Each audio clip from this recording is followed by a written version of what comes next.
Racing pigeons and birds of prey. Some pigeon fanciers are concerned that the increase in the numbers of birds of prey, particularly peregrines and sparrowhawks, is posing a significant threat to their hobby.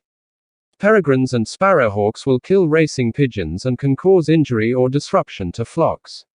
However, 3 independent studies into the reasons why racing pigeons fail to return to lofts concluded that, while the proportion of pigeons lost to birds of prey can vary according to region, the numbers are small compared to other causes. An estimated 86% of the pigeons lost each year fail to return for reasons other than predation by birds of prey. Pigeons fail to return to their lofts for a variety of reasons. A UK-wide study by the government's UK Raptor Working Group found straying and exhaustion accounted for 36% of losses. Collisions with solid objects like buildings and windows 19% of losses. Collisions with overhead wires 15% of losses. Predation by birds of prey 14% of losses. Shooting, entanglement in netting, poisoning and oiling 8% of losses. Predation by mammals, including domestic cats 8% of losses. An average loft in the UK houses 73 racing pigeons. The research indicates that a typical owner will lose 38 pigeons each year.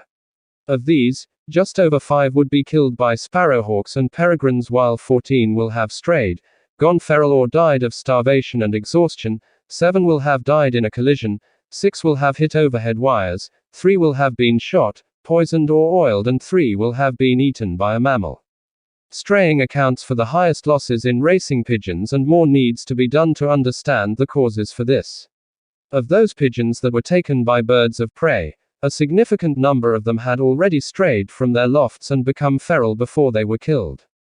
As predation by birds of prey accounts for only a small proportion of losses of racing pigeons, killing them would have little impact on the numbers of pigeons lost overall, but could threaten populations of peregrines and sparrowhawks. Conservation groups and the government are concerned because illegal killing of some birds of prey limits their population and distribution. In some parts of the UK, there is strong evidence that peregrines are routinely poisoned and their nests destroyed. The UK Raptor Working Group recommended that greater effort should go into seeking ways to reduce straying and to reduce the vulnerability of pigeons to predators. Significant benefits could be gained if pigeon fanciers considered some moderate changes to the timing of the racing season and the time they train their birds, to avoid the start of the peregrine's breeding season. Various deterrents are also available for use around lofts in order to reduce bird of prey predation. There have been few trials on the effect of these, and their use should be investigated further, with the results disseminated widely amongst the pigeon racing community. These approaches are likely to be much more effective at reducing racing pigeon losses than the killing of birds of prey.